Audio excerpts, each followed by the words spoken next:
In this video, we're looking at the nuclear reactor.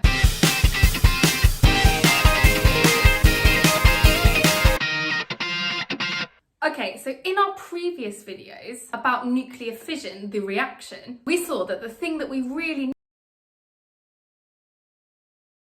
those neutrons are the catalyst for my nuclear fission reaction, and if I have too many reactions at once, and therefore have an uncontrolled reaction, I've got a nuclear bomb.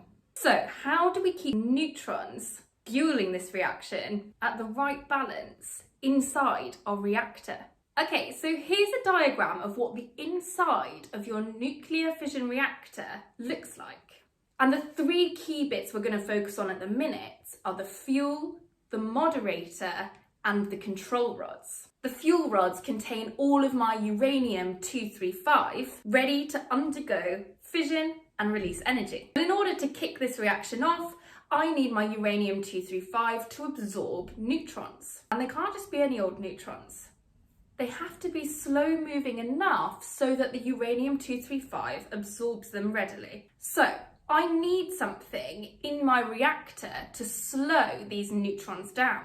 And that thing is called my moderator. Made out of a material like graphite, it makes sure that neutrons released in these fission reactions are slowed down enough so that they can go on to be absorbed by other uranium-235 nuclei and continue my reaction. So the purpose of my moderator really is to help this reaction along. So now let's look at what the point of the control rods are.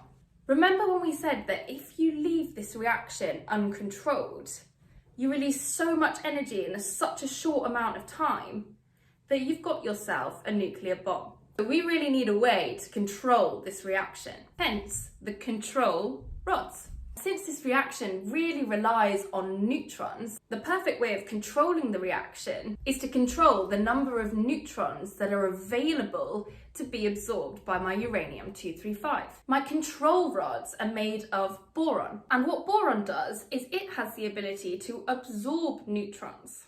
And the more neutrons the boron absorbs, the fewer neutrons I have available for these fission reactions. So the control rods can help limit the amount of energy that is being released. You can move control rods up and down.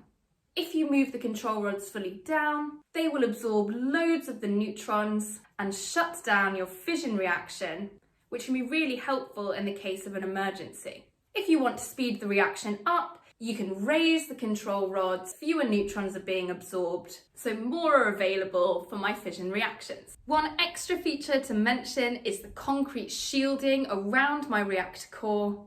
That absorbs gamma radiation being released in these fission reactions so that the surrounding area is safe.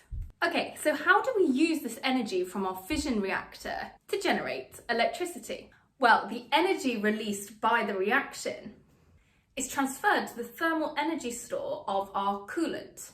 This is just a liquid that moves through my reactor core. That coolant then transfers that thermal energy to water. The water boils so that we create steam, and the steam then goes on to turn a turbine, then a generator to produce electricity. I hope you found that helpful. That's inside the reactor core. Please download the notes, give us a like and subscribe. Thanks for watching.